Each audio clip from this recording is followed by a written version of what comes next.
To evening live show. मैं हूं आपके साथ जयश्री। कुछ आपके हमारे सरोकार, कुछ इंटरेस्टिंग से गेस्ट और साथ गीत संगीत। आप रहेंगे right to 6 PM with us, यानी कि इवनिंग लाइव शो। आज के शो में बहुत कुछ है, पर सबसे पहले बात करेंगे हम ग्रोथ की, प्रोग्रेस की, इकोनॉमी की। अब growing population, rising disposable income levels and the availability of a wide range of products and services. नतीजा कंजम्पशन मेनिया। इंडिया में लिबरलाइजेशन की शुरुआत हुई 1992 में और तब से लेकर आज तक हम मेजर सेक्टर्स में ग्रोथ देख रहे हैं, फॉरेन इन्वेस्टमेंट देख रहे हैं। ऐसे में बात ये आती है कि क्या ये ग्रोथ, क्या ये प्रगति एनवायरनमेंट की कॉस्ट पर तो नहीं हो रही है? We are a developing nation, हमारे रिसोर्सेज लिमिटेड है और एज अ रिस्पॉन्सिबल सिटीजन हमारी आपकी जिम्मेदारी क्या बनती है? आपने सोचा है इसके बारे में? नहीं सोचा है तो आज आप डेफिनेटली सोचेंगे, क्योंकि हमारे साथ एक ऐसे ही गेस्ट हैं। हमारे साथ हैं Keshav Chandra, secretary, department of environment and forest, Delhi government. Hello sir, welcome to the show. Thank you sir. To start the conversation, हम लोग बात करना चाहेंगे उस कैंपेन की जो कि है सिटी प्लांट्स मिलियन ट्रीज, जो कि आपका 1 महीना पहले तकरीबन शुरू हुआ है and which will go up till mid September. So what exactly this campaign is? See, in a mega city like Delhi, where the population is already touching 17 million, and you have a huge number of vehicular population, you have very limited options to check the pollution level, and especially the SPM level, which is very, very dangerous for every individual here. Is that either you have daily precipitation, which is not possible because you can't change the climatic situation here, or you have very effective measures. And that effective measure is that you have to increase the number of trees. Trees are the best sinks for all these suspended particulate which is there in the air. Now, at present the green cover, which is one of the highest in India, it is ranging up to 20.02% as per the 2009 satellite data. But the target is to increase it up to 33%. Okay. And to bring it to 33%, you have to plant in at least 140 square kilometers more, and that's a huge area. So, and we have limited monsoon season here in Delhi. You have 2 months of, or say 1 month of very forceful monsoon, and then so you have to utilize this monsoon very, very effectively.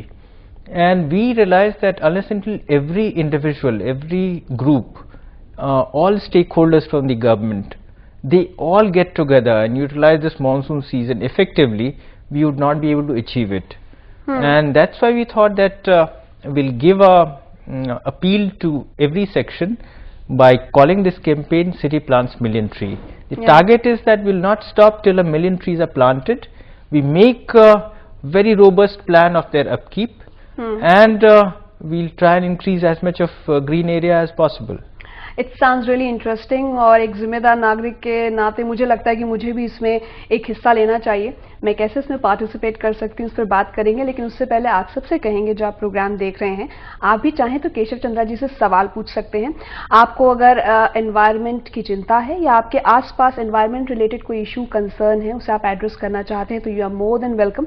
हमारा number आपके television screen पर आ रहा है, उसे note कर लीजिए, which is 23097532532। I repeat, 23097532। आप अगर अपने मोबाइल से फ़ोन कर रहे हैं तो इसके पहले आप 011 ज़रूर डायल कीजिएगा, ये हमारा दिल्ली का कोड है। So yes Keshav ji, coming back to what I asked earlier, if I want to participate in it, मैं हिस्सा लेना चाहती हूँ, मैं भी एक पौधा रोपना चाहती हूँ, तो मुझे किसे अप्रोच करना होगा? Correct, we realise this, and for the सारे जितने भी RWAs हैं दिल्ली के, 1000 RWA जो को हमने अपील किया और वो खुद सामने आए इस प्लांटेशन के एसोसिएशंस, इनकी स्पेशल वर्कशॉप हुई, और वर्कशॉप के टाइम में ही जब ये जा रहे थे उस समय इनको पौधे दिए गए। लेकिन जिन्होंने ज़्यादा ईगरनेस दिखाया कि हम ज़्यादा प्लांटेशन कर सकते हैं अपने लोकेलिटी पार्क में या छोटे छोटे जगह पे जहाँ पर भी पॉसिबिलिटी है प्लांटेशन की, वहाँ पे हम लोगों ने सबों का एड्रेस नोट किया है, and we'll be ferrying the saplings up to their doorstep. Oh. And for the individuals, in fact, I'll tell you very interesting thing that we have done.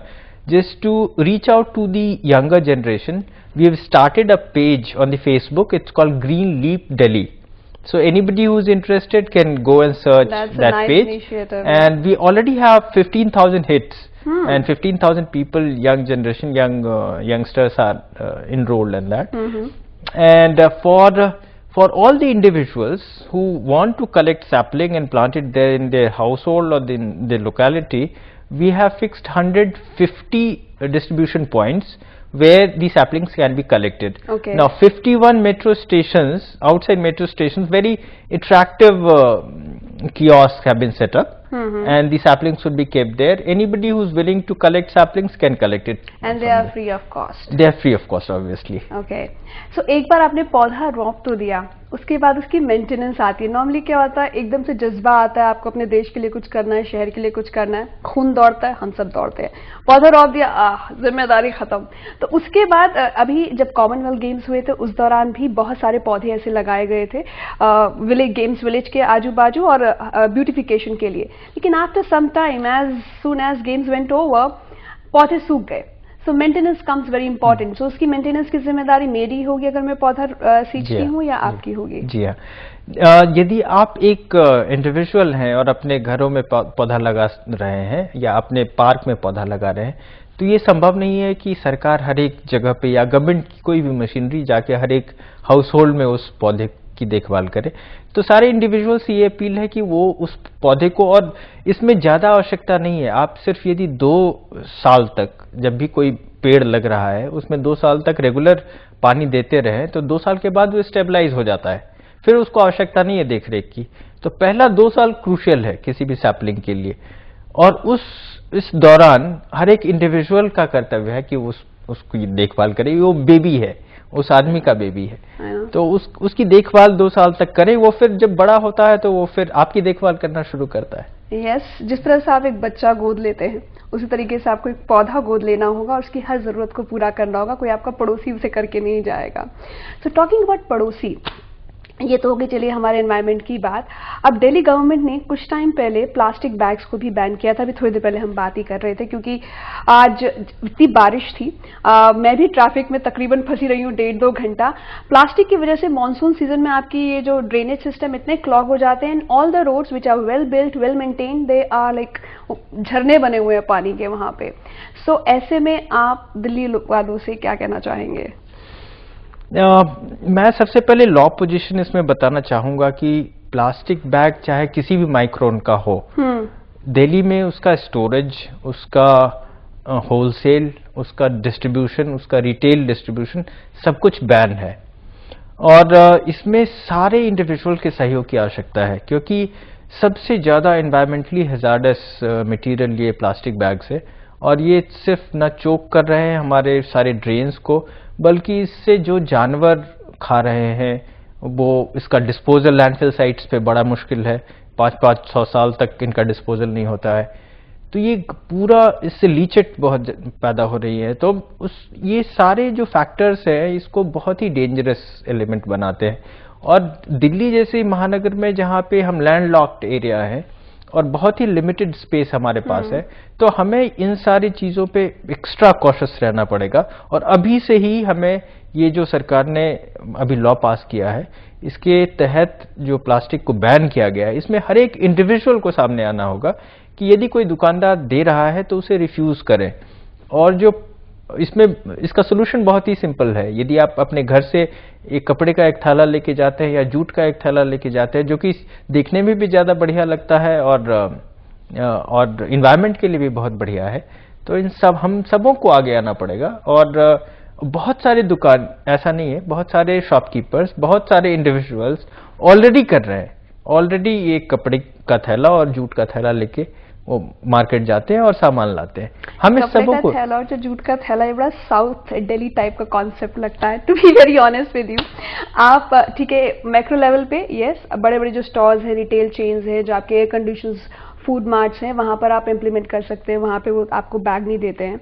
लेकिन आपकी कॉलोनीज में, गलियों में, वो जो ठेले पर सब्जी वाला जो लेकर आता है, वो उस लेवल तक पहुंचने के लिए आपको क्या लगता है क्या करना चाहिए? बिकॉज वो लोग अपने पास they can't afford to keep a jute bag और paper bag to give it to their customers. So, correct. What should they do? See, I'll tell you. I'll just take you back 20 years. Okay. I mean, 20 years back when we were young, and our mother used to go for the vegetable shopping, she never used to take plastic bags. She used to carry same thing, and it's almost the same. That made sense. All of a sudden, with the introduction of plastic bags in day-to-day life and being cheaper, everybody switched over to plastic bags. Yeah. Now the time has come, because we have now realized over the 20 years, 25 years, we have realized the ills of plastic bags, rampant use in every walk of life. Now we have to take a call that, which is the best practice. The best practice was obviously carrying a cloth bag or jute bag to the market and do your shopping. Now coming back to the smallest of the unit, the vegetable vendor which is coming to every mohalla. Here there are two aspects of it. Somebody who is selling plastic bags to these retailers, that's why they are buying it, and this is a profitable business for some of them. Now we have to cut that chain of this, because not only law is important, it is important, but what is important is that how you enforce the law. So there are manufacturers who are manufacturing it despite the ban, probably not in Delhi but outside Delhi, bringing it here, and then they are selling it to small retailers, including these vegetable vendors also. So that now we have to be very, very effective on these wholesalers who are selling plastic bags to the vegetable vendors. Once that chain is cut, and we are already acting upon what are that. the measures being taken by you? See, very curiously, there are very small section of market, I would not name the market, but particular market which is dealing in this particular product, and we are very vigilant about that. We are very, very vigilant that this is, and Delhi being porous from all three sides, unfortunately plastic bags are not banned in the neighboring states. That's why you have infiltration of these plastic bags which has sold. We are also vigilant on that aspect, but that will be slightly tricky. But here what is more important, that the market which is selling plastic bags at present, and especially you have many wholesalers, there we are very, very vigilant.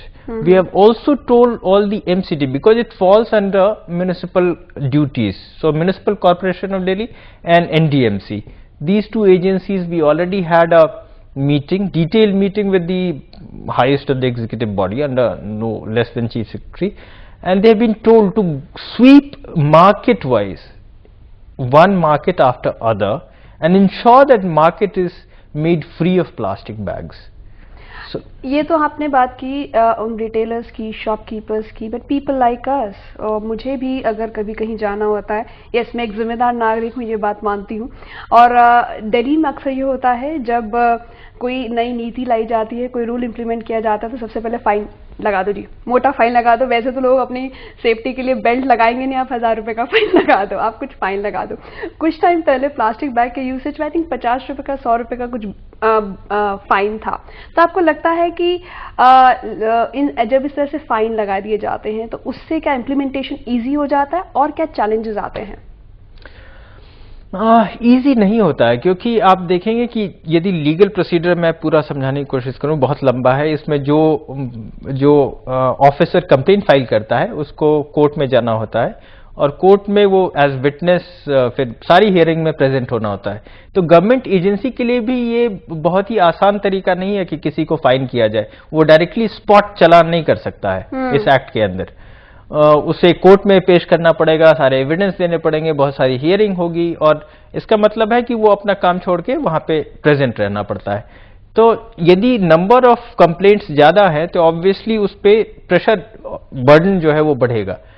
इसमें उपयुक्त तो यही है कि सारे individuals को सामने आना पड़ेगा, उनको ये रियलाइज करना पड़ेगा कि ये उनके हित में भी नहीं है, क्योंकि शहर में ये कोई मेजर लिया गया है जो इन्वायरमेंट के बेनिफिट के लिए है, वो सारे इंडिविजुअल को इफेक्ट कर रहा है, चाहे वो सरकार में हो या आम नागरिक हो, हम सबों को इफेक्ट कर रहा है। तो ये हम सबों को सोचना पड़ेगा कि ये कुछ चंद लोगों के फाइनेंशियल बेनिफिट के चलते ये 1 करोड़ 70 लाख की जनता, हम सबों को सोचना पड़ेगा कि ये हमारे हित में नहीं है, ये हमें करना पड़ेगा। पर एक बहुत ही sad part of the story ये है कि हम सब लोग पल्ला झाड़ने में बहुत ज़्यादा उस्ताद हो गए, किसानों की हमारा क्या जा रहा है। एक मैं आपसे सवाल पूछूंगी, हमारे साथ एक देखने वाले हैं, उनका आपके लिए एक सवाल है।